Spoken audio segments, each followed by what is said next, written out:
As a culture, we tell ourselves lots of stories about the future and where we might move forward from this point.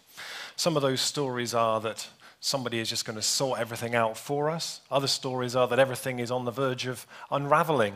But I want to tell you a different story here today. And like all stories, it has a beginning. My work for a long time has been involved in education, in teaching people practical skills for sustainability, teaching people how to take responsibility for growing some of their own food, how to build buildings using local materials, how to generate their own energy, and so on. I lived in Ireland, built the first straw bale houses in Ireland, and some cob buildings and all this kind of thing. But all my work for many years was focused around the idea that sustainability means basically looking at the globalized economic growth model and moderating what comes in at one end and moderating the outputs at the other end. And then I came into contact with a way of looking at things which actually changed that profoundly.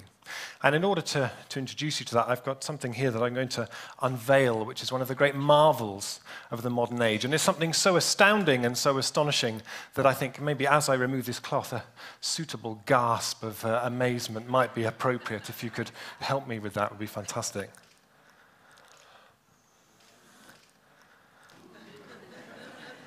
This is a litre of oil. This bottle of oil, distilled over 100 million years of geological time, ancient sunlight, contains energy equivalent to about 5 weeks hard human manual labor, equivalent to about 35 strong people coming round and working for you. We can turn it into a dazzling array of materials, medicine, modern clothing, laptops, a whole range of different things. It gives us an energy return that's unimaginable historically. We've based the design of our settlements, our business models, our transport plans, even the idea of economic growth, some would argue, on the assumption that we will have this in perpetuity. Yet when we take a step back and look over the span of history at what we might call the petroleum interval, it's a short period in history where we've discovered this extraordinary material and then based a whole way of life around it. But as we straddle the top of this energy mountain at this stage, we move from a time where our economic success, our sense of individual prowess and well-being is directly linked to how much of this we consume, to a time when actually our degree of oil dependency is our degree of vulnerability. And it's increasingly clear that we aren't going to be able to rely on the fact that we're going to have this at our disposal forever. For every 4 barrels of oil that we consume, we only discover 1, and that gap continues to widen. There's also the fact that the amount of energy that we get back from the oil that we discover is falling. In the 1930s, we got 100 units of energy back for every 1 that we put in to extract it. Completely unprecedented historically. Already that's fallen to about 11, and that's why now the new breakthroughs, the new frontiers in terms of oil extraction are scrabbling about in Alberta or at the bottom of the oceans. There are 98 oil-producing nations in the world, but of those, 65 have already passed their peak. The moment when the world, on average, passes this peak, people wonder when that's going to happen. And there's an emerging case that maybe that was what happened last July when the oil prices were so high. But are we to assume that the same brilliance and creativity and adaptability that got us up to the top of that energy mountain in the first place is somehow mysteriously going to evaporate when we have to design a creative way back down the other side? No, but the thinking that we have to come up with has to be based on a realistic assessment of where we are. There's also the issue of climate change is the other thing that underpins this transition approach. But the thing that I notice as I talk to climate scientists is the increasingly terrified look they have in their eyes, as the data that's coming in, which is far ahead of what the IPCC are talking about. So the IPCC said that we might see significant breakup of the Arctic ice in 2100. In their worst case scenario, actually, if current trends continue, it could all be gone in 5 or 10 years' time. If just 3% of the carbon locked up in the Arctic permafrost is released as the world warms, it would offset all the savings that we need to make in carbon over the next 40 years to avoid runaway climate change. We have no choice other than deep and urgent decarbonization. But I'm always very interested to think about what might the stories be that the generations further down the slope from us are going to tell about us. The generation that lived at the top of the mountain, that partied so hard and so abused its inheritance. And one of the ways I like to do that is to look back at the stories people used to tell before we had cheap oil, before we had fossil fuels, and people relied on their own muscle, animal muscle energy, or a little bit of wind, a little bit of water energy. We had stories like the 7-league boots, the giant who had these boots where once you put them on, with every stride you could cover 7 leagues or 21 miles, a kind of travel completely unimaginable to people without that kind of energy at their disposal. Stories like the magic porridge pot, where you had a pot where if you knew the magic words, this pot would just make as much food as you liked without you having to do any work, provided you could remember the other magic word to stop it making porridge, otherwise you'd flood your entire town with warm porridge.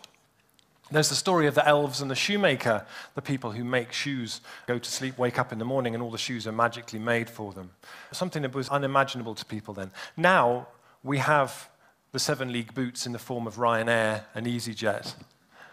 We have the magic porridge pot in the form of Walmart and Tesco, and we have the elves in the form of China.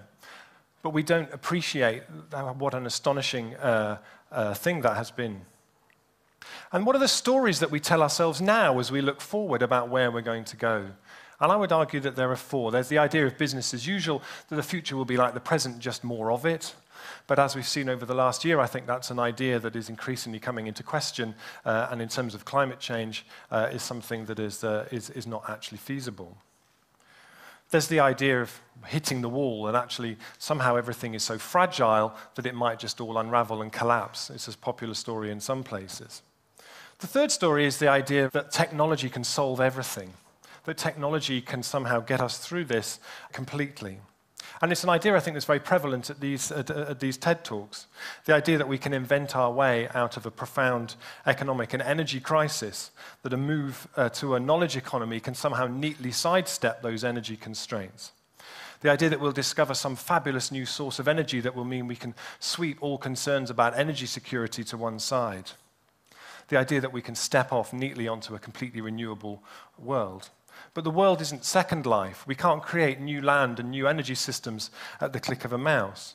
And as we sit exchanging free ideas with each other, there are still people mining coal in order to power the servers, extracting the minerals to make all of those things.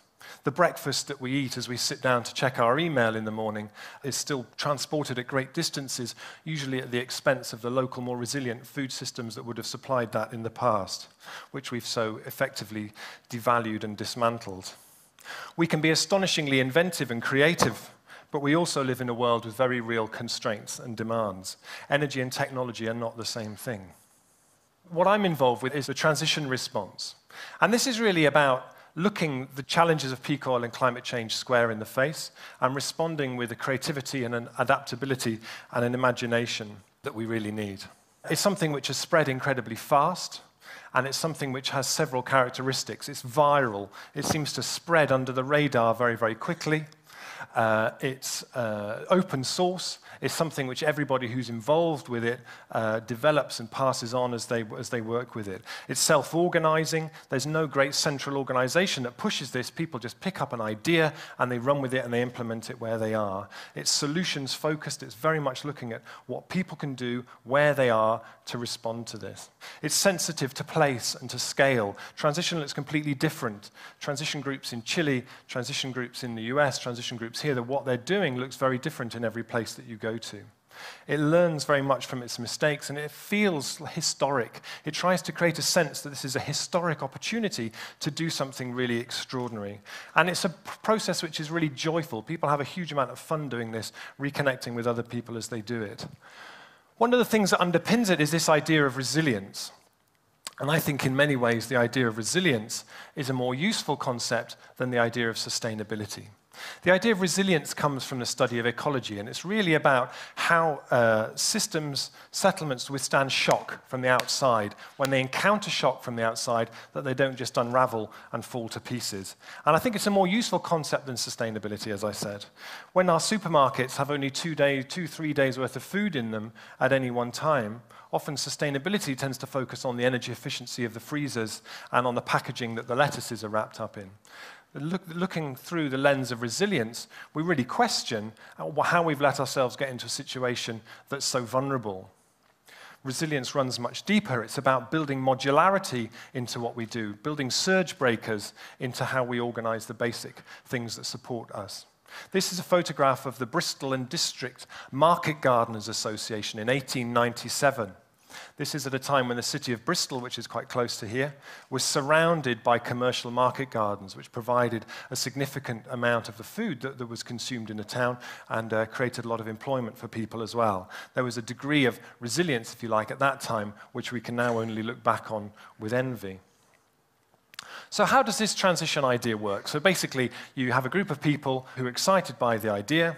They pick up some of the tools that we've developed. They start to run an awareness-raising program looking at how this might actually work in the town. They show films, they give talks, and so on. It's a process which is playful and creative and informative. Then they start to form working groups looking at different aspects of this, and then from that, there emerge a whole lot of projects, which then the transition project itself starts to support and enable. So it started out with some work I was involved in Ireland, where I was teaching, and has since spread. There are now over 200 formal transition projects, and there are thousands of others who are at what we call the mulling stage. They're mulling whether they're going to take it further, and actually a lot of them are doing a huge amount of stuff. But what do they actually do? You know, it's a kind of nice idea, but what do they actually do on the ground? Well, I think it's really important to make the point that actually this isn't something which is going to do everything on its own. We need international legislation from Copenhagen and so on. We need national responses. We need local government responses. But all of those things are going to be much easier if we have communities that are vibrant and coming up with ideas and leading from the front, making unelectable policies electable over the next 5 to 10 years. Some of the things that emerge from it are local food projects like community-supported agriculture schemes, urban food production, creating local food directories and so on. A lot of places now starting to set up their own energy companies, community-owned energy companies where the community can invest money into itself to start putting in place the kind of renewable energy infrastructure that we need. A lot of places working with their local schools. Newent in the Forest of Dean, big polytunnel they bought for the school. The kids are learning how to grow food. Promoting cycling, things like garden share that matches up people who don't have a garden who would like to grow food with people who have gardens they aren't using anymore. Planting productive trees throughout urban spaces. And also starting to play around with the idea of alternative currencies. This is Lewis in Sussex, who have recently launched the Lewis pound, a currency that you can only spend within the town, as a way of starting to cycle money within the local economy. You take it anywhere else, it's not worth anything. But actually within the town, you start to create these economic cycles much more effectively. Another thing that they do is what we call an energy descent plan, which is basically to develop a plan B for the town. Most of our local authorities, when they sit down to plan for the next 5, 10, 15, 20 years of a community, still start by assuming that there'll be more energy, more cars, more housing, more jobs, more growth, and so on. What does it look like if that's not the case? And how can we embrace that and actually come up with something that was actually more likely to sustain everybody? As a friend of mine says, life is a series of things you're not quite ready for. And that's certainly been my experience with transition. From 3 years ago, it just being an idea, this has become something that has virally swept around the world. We're getting a lot of interest from government. Ed Miliband, the energy minister of this country, was invited to come to our recent conference as a keynote listener, and which he did. And has since become a great advocate of the whole idea. There are now 2 local authorities in this country who've declared themselves transition local authorities, Leicestershire and Somerset, and in Stroud, the transition group there, in effect, wrote the local government's food plan. And the head of the council said if we didn't have Transition Stroud, we would have to invent all that community infrastructure for the first time. As we see the spread of it, we see national hubs emerging in Scotland. The Scottish Government's Climate Change Fund has funded Transition Scotland as a national organisation supporting the spread of this, and we see it all over the place as well now. But the key to transition is thinking not that we have to change everything now, but that things are already inevitably changing, and what we need to do is to work creatively with that based on asking the right questions. And I think I'd like to just return at the end to the idea of stories. Because I think stories are vital here. And actually, the stories that we tell ourselves, we have a huge dearth of stories about how to move forward creatively from here. And one of the key things that transition does is to pull those stories out of what people are doing. Stories about the community that's produced its own £21 note, for example. The school that's turned its car park into a food garden. The community that's founded its own energy company. And for me, one of the great stories recently was the Obamas digging up the south lawn of the White House to create a vegetable garden. Because the last time that was done, when Eleanor Roosevelt did it, it led to the creation of 20 million vegetable gardens across the United States. So the question I like to leave you with really is, for all aspects of the things that your community needs in order to thrive, how can it be done in such a way that drastically reduces its carbon emissions while also building resilience? Personally, I feel enormously grateful to have lived through the age of cheap oil. I've been astonishingly lucky. We've been astonishingly lucky. But let us honor what it has brought us and move forward from this point. Because if we cling to it and continue to assume that it can underpin our choices, the future that it presents to us is one which is really unmanageable. And by loving and leaving all that oil has done for us, and that the oil age has done for us, we are able to then begin the creation of a world which is more resilient, more nourishing, and in which we find ourselves fitter, more skilled, and more connected to each other. Thank you very much.